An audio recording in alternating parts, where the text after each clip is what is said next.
Okay, welcome to week one of a new semester and a new class. So welcome to Healthcare Finance and Reimbursement. The course objectives for our week one are to describe the history of health insurance in the United States and to describe sources of financial data in healthcare organizations. So as we get rolling here into this course, it would be great to get to know everybody, and you all may know each other from other classes, or maybe you're meeting somebody new in this class for the first time. So please go into the discussion board area and tell us a little bit about yourself. What is your major? What year are you in school? And what else would you be doing if you did not have to be in this class? And maybe something interesting that otherwise we would know about you. It would be great. If you're so inclined, feel free to post a picture. You'll see mine in my introduction. It's pretty easy to do.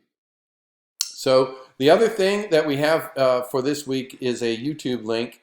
You can find it right here. You follow my cursor. And that link will take you to YouTube, and there is a video to watch regarding the current trends towards consumerism in healthcare. And so the questions to really address from this video are, why are we trending this way? And is it an appropriate or a mischaracterization? And if so, why? As you watch the video, keep in mind what sources of financial data are important in navigating these trends, and look for certain elements of healthcare financial statements that may be helpful to understand current trends and analyze the success rates of healthcare organizations. We are certainly going to get into that in more detail later on in this course, but look for those types of those pieces of information in this video. For this week, you're reading the reading and your personal experiences, worldview, different media resources that we provide, like this YouTube video. You're to comment on the specific reflection prompts that are provided in the discussion board. And your post should be thoughtful, it should be insightful, and really pay attention to the length, because the length of your post does not always equate to the quality of the post, but to really address the question or the prompt thoroughly enough, you'll need to make sure that you are explaining it in detail relative to the prompt. So things like, yep, sounds good, agree, or this really sounded good to me this week. I mean, those are the kind of things that aren't going to cut it. So just make sure that you're really giving it some thoughtful and constructive and content-oriented attention, so that we can have a meaningful conversation. Make sure to cite your references from your textbook or any other sources that you use. Please follow APA guidelines. If you're not familiar with APA guidelines, you can type APA, look for Purdue OWL as a link. It will come up immediately. That's a great resource. It's the one that I use when I have APA questions.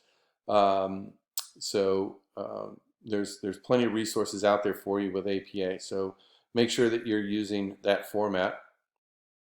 And then lastly on this, make sure that you're responding to at least two of your classmates' posts. So you make your initial post in response to the prompt, and then you read at least two of your classmates' posts and comment on those.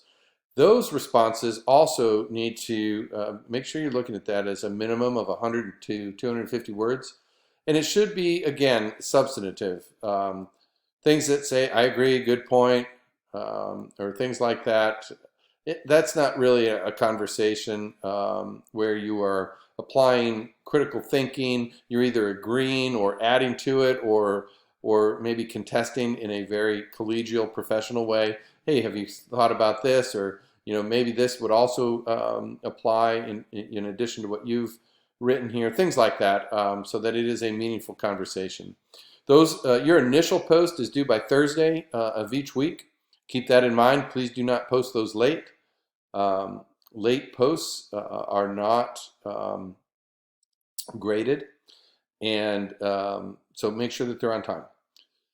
Your responses to your classmates are due by Sunday at midnight each week, and you can see this rubric here, which is also in your syllabus for specific information there. All right, on to your major project for this course. Your critical assignment, as it's called in this course, is a finance and reimbursement presentation.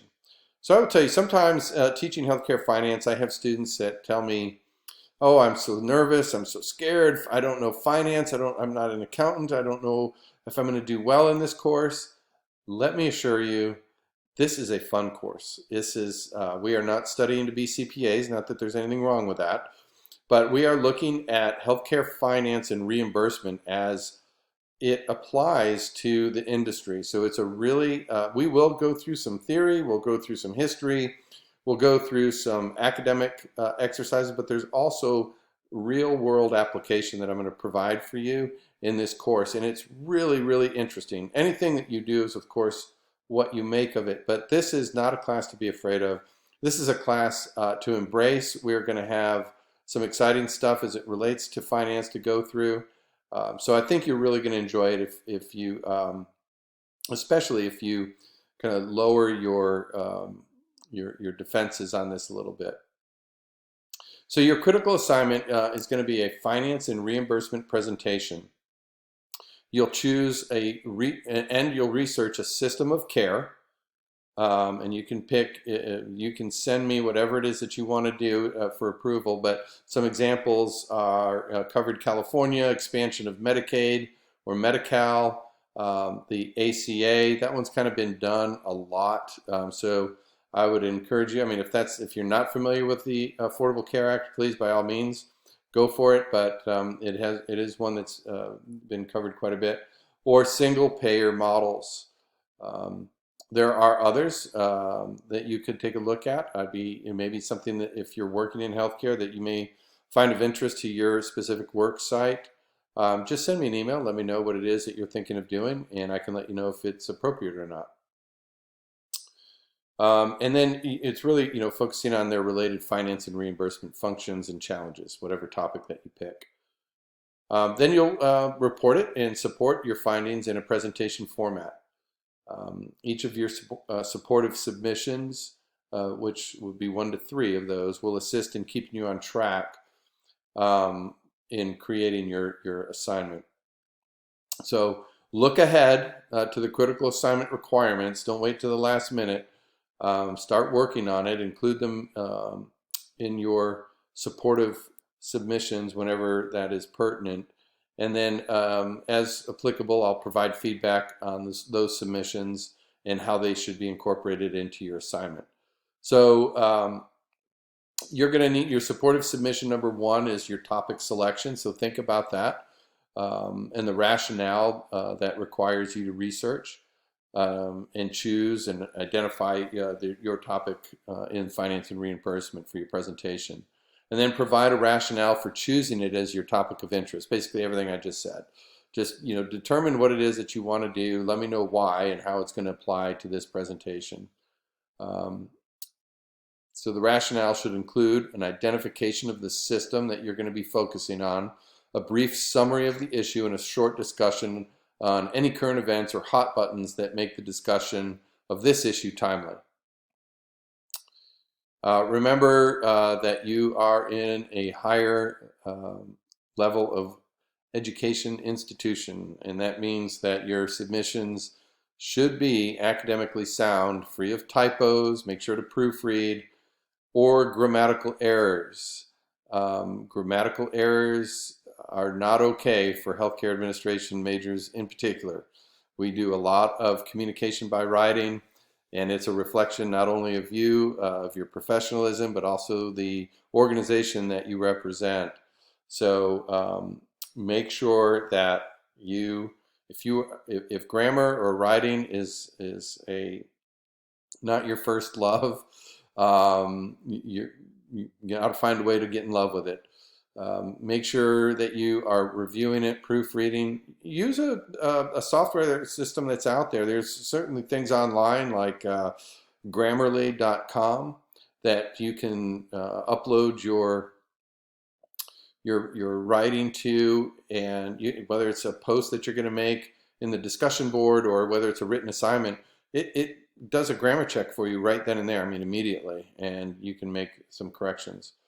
Make sure you're following APA requirements: 1-inch margins, typed in 12-point Times New Roman, double spaced, include appropriate title page, running heads, page numbers, etc. So if you have any questions on that as we go along, please feel free to shoot me an email. It's the best way to get a hold of me.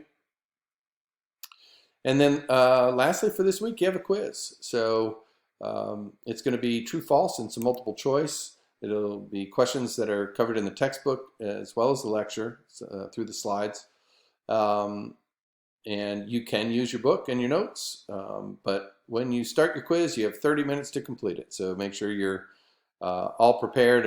All other distractions or anything that would take you away from it are at bay, and we'll go from there. All right, listen, I'm really looking forward to reading your introductions, getting to know you a little bit, and engaging in this course with you. I think it's going to be an amazing experience for you. I look forward to seeing you in the discussion board. All right.